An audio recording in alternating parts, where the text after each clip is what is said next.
इस वक्त हम ऊना विधानसभा क्षेत्र में हैं, कुठार कला गांव में हैं और मेरे साथ मौजूद हैं यहाँ से भारतीय जनता पार्टी के उम्मीदवार सतपाल सिंह सत्ती।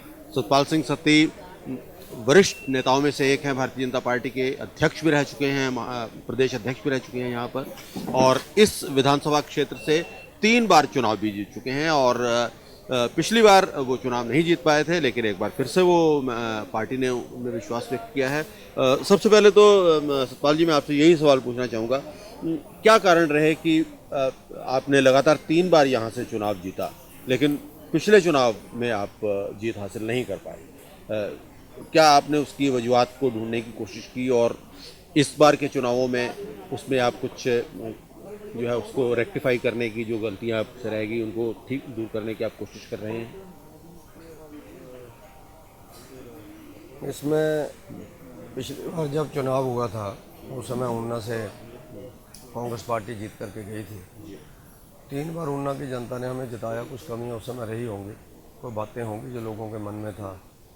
तो जनता डेमोक्रेसी में अपना मन के अनुसार निर्णय लेने का अधिकार रखती है। उसी हिसाब से लोगों ने अपने मन के अनुसार निर्णय लिया और भारतीय जनता पार्टी को ना वोट दे करके कांग्रेस के लोगों को वोट दे करके उनको जिताया। और सौभाग्य से हमारी प्रदेश के अंदर गवर्नमेंट बन गई। तो उस गवर्नमेंट ने हिमाचल प्रदेश के अंदर जहां सब जगह विकास किया, वहीं पर ऊना में भी अपना विधायक ना होने के बावजूद प्रदेश के मुख्यमंत्री जयराम ठाकुर जी ने, हमारे क्षेत्र के केंद्रीय मंत्री अनुराग जी ने दिल्ली गवर्नमेंट से और जयराम जी ने हिमाचल प्रदेश की गवर्नमेंट से अनेकों प्रोजेक्ट्स ऊना विधानसभा क्षेत्र के अंदर दिए। और उसका रिकॉर्ड हमारे पास है। 2036 करोड़ रुपया ऊना विधानसभा क्षेत्र के अंदर छोटे बड़े प्रोजेक्ट्स के लिए हम लोग लेकर के आए। अलग अलग बड़े प्रोजेक्ट्स भी आए। इंडियन ऑयल का टर्मिनल 550 करोड़ का, पीजे सैटेलाइट हॉस्पिटल लगभग 500 करोड़ का, और इसी तरह से और बहुत सी चीज़ें। उस पर जाऊँगा तो बड़ा विस्तार में हो जाएगा, लेकिन लिस्ट में हम अपने पास रखें और लोगों के ध्यान में ला रहे हैं। तो हमने कोशिश की है कि जो कमियां रही वो कमियां ना रहें। और भारतीय जनता पार्टी जहां कार्यकर्ता सब लोग काम में लगे हुए हैं, मेहनत कर रहे हैं। और मुझे पूर्ण विश्वास है कि हिमाचल में भारतीय जनता पार्टी की गवर्नमेंट रिपीट करने में ऊना की जनता भी अपना विधायक अवश्य भेजेगी, भारतीय जनता पार्टी का विधायक भेजेगी। उसके नाते हम सब लोग लगे हुए हैं और अच्छा परिणाम आएगा, ऐसा मुझे विश्वास है। सतपाल जी, ऊना में तो आप निश्चित तौर पर यहाँ के जाने माने व्यक्ति हैं, यहाँ से जीत भी चुके हैं, इस बार भी आपके जीत के चांसेस हो सकते हैं। लेकिन ये कहा जा रहा है कि इस वक्त हिमाचल प्रदेश में भारतीय जनता पार्टी की स्थिति कोई बहुत ज़्यादा अच्छी नहीं है। ख़ासतौर पर जिस तरह से 4 जो उपचुनाव हुए यहाँ पर, उन चारों उपचुनावों में पार्टी को हार का सामना करना पड़ा। उसको देखते हुए आपको नहीं लगता है कि कहीं ना कहीं एंटी इनकम्बेंसी जो है वो लग रही है यहाँ हिमाचल प्रदेश में? नहीं, एंटी इनकम्बेंसी उस गवर्नमेंट की होती है जिस गवर्नमेंट ने किया कुछ ना हो। हिमाचल प्रदेश में केंद्र सरकार ने और हिमाचल प्रदेश की गवर्नमेंट ने बड़े प्रोजेक्ट्स लेकर के हिमाचल की जनता के भले के लिए अनेकों काम किया। अब स्वास्थ्य की दृष्टि से देखेंगे तो 1470 करोड़ रुपए का हमारा एम्स का उद्घाटन हो चुका है हिमाचल प्रदेश के अंदर। बल्क ड्रग पार्क हमारे हिमाचल प्रदेश के अंदर हज़ारों करोड़ रुपए का आया। हिमाचल प्रदेश के अंदर IIIT का इंस्टीट्यूशन हमारे ऊना जिला के अंदर खुला। पीजे सैटेलाइट हॉस्पिटल ऊना जिला के अंदर आया। हिमाचल प्रदेश के अंदर चंबा, हमीरपुर, नाहन, नेर चौक मेडिकल कॉलेज भारतीय जनता आपने जो उपलब्धियां गिनाई, लगभग अभी हम थोड़ी देर पहले मुकेश अग्निहोत्री जी से बात कर रहे थे, यही उपलब्धियां वो अपने खाते में डाल रहे थे। आप इसको लेकर क्या कहेंगे? उनको कहना कागज़ दिखाओ, और मैं भी उनको कागज़ दिखाऊंगा कब मंजूर हुआ, कब पैसा मंजूर हुआ। उनसे पूछना चाहिए हम लोगों को। मैंने जो बोला वो आगे सुना दिया और उसने जो बोला वो आगे सुना दिया। मुझे लगता है ये ठीक नहीं है। मैं बोल रहा हूँ तो आप मेरे से कागज़ मांग सकते हैं, मैं आपको दे सकता हूँ जब जब हमारा काम होगा।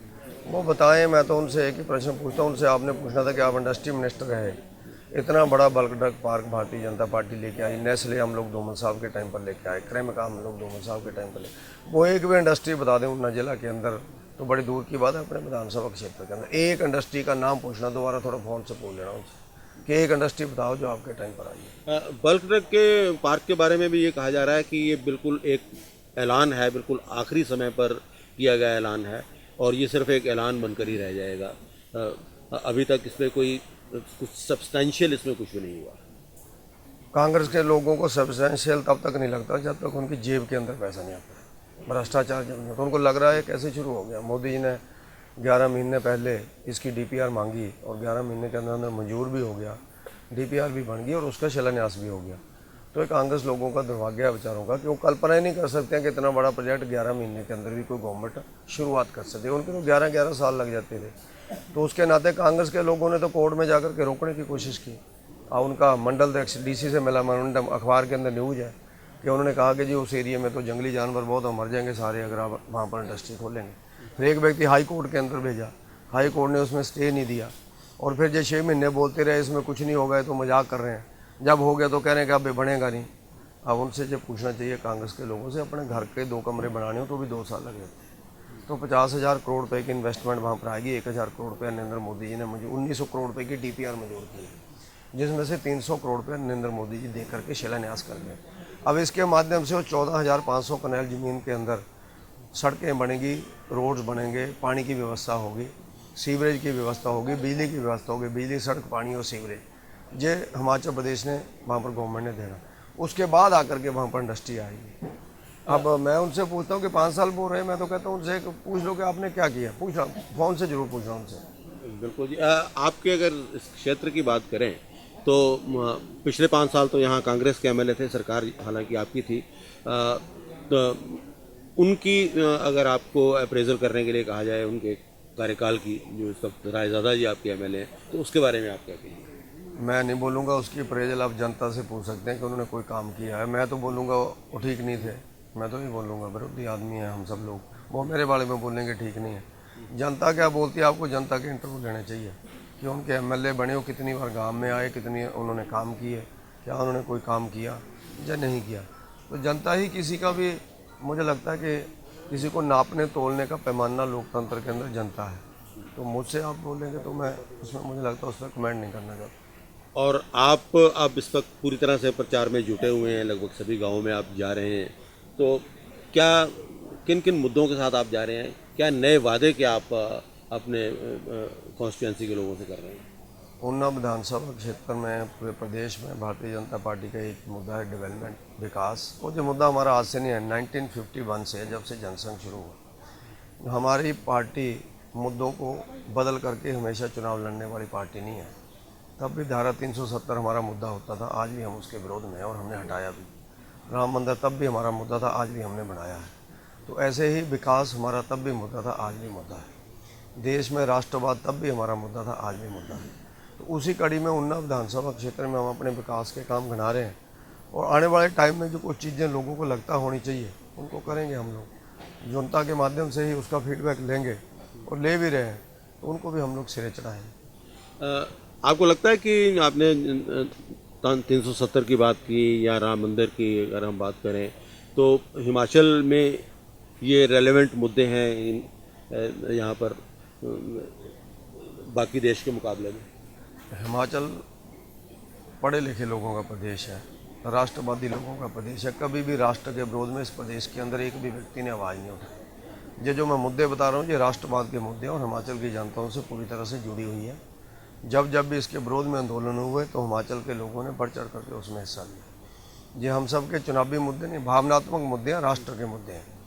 तो मैंने ऐसे पासिंग रेफरेंस में आपको ये मुद्दे बताए, लेकिन ये राष्ट्र की भावनाओं के साथ चलने वाले मुद्दे हैं। तो हिमाचल की जनता अच्छी तरह जानती है कि कौन राम मंदिर के विरोधी थे और कौन धारा 370 को आज भी बोलते हैं कि लागू करेंगे। तो इसलिए ये मुद्दे जनता के मुद्दे हैं। बहुत बहुत आपका धन्यवाद सतपाल सत्ती जी। तो ये थे सतपाल सत्ती, जो कि ऊना से इस वक्त भारतीय जनता पार्टी के उम्मीदवार हैं और पूरी शिद्दत के साथ, पूरी तन्मयता के साथ वो अपने कैंपेन में जुटे हुए हैं। हिमाचल प्रदेश का हमारा ये दौरा इसी तरह से चलता रहेगा। एक नए उम्मीदवार के साथ, नए कैंडिडेट के साथ दोबारा आपके साथ मिलेंगे। तब तक के लिए नमस्कार।